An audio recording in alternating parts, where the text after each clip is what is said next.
అండి, అందరికీ నమస్కారం అండి. అందరూ ఎలా ఉన్నారండి? ఆంధ్రప్రదేశ్ రాష్ట్ర వ్యాప్తంగా ఉన్నటువంటి ప్రభుత్వ ఉద్యోగులందరికీ కూడా ఒక ముఖ్యమైన మంచి శుభవార్త అయితే తీసుకురావడం జరిగిందనమాట. దానికి సంబంధించి పూర్తి ఇన్ఫర్మేషన్ అనేది ఈ వీడియోలో వెళ్ళి తెలుసుకుందామండి.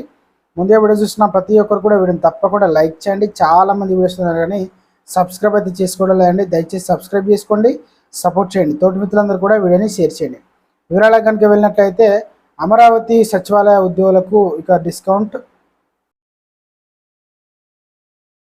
అమరావతి సచివాలయ ఉద్యోగులకు డిస్కౌంట్లో చేనేత వస్త్రాలు అంటూ ఒక వార్త అయితే రావడం జరిగిందనమాట. అయితే మహిళా దినోత్సవం సందర్భంగా అమరావతి సచివాలయ ఉద్యోగులకు చేనేత వస్త్రాల 50% డిస్కౌంట్ సేల్ గురువారం ప్రారంభమైందనమాట.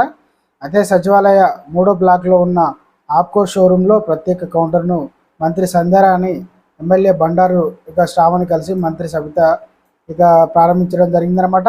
అయితే సచివాలయ ఉద్యోగులకు ఈ నెల 10వ తేదీ సాయంత్రం వరకు చేనేత వస్త్రాలకు డిస్కౌంట్ ధరలకు విక్రయిస్తున్నట్టు తెలిపారు.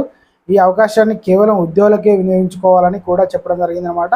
ఇది మంచి శుభవార్త అండి. ఎవరైతే మహిళా ఉద్యోగులు ఉన్నారో వారందరికీ కూడా చేనేత వస్త్రాలు దానిపైన దాదాపు 50% మేర భారీ డిస్కౌంట్ అయితే ఇవ్వడం జరిగిందనమాట రాష్ట్ర ప్రభుత్వం. ఇది మంచి శుభవార్త అండి. సో ఫ్రెండ్స్, ఇది ఈరోజు మంచి అప్డేట్ అండి. వీడియో నచ్చితే లైక్ చేయండి, ఛానల్ సబ్స్క్రైబ్ చేసుకొని సపోర్ట్ చేయండి. Thanks for watching.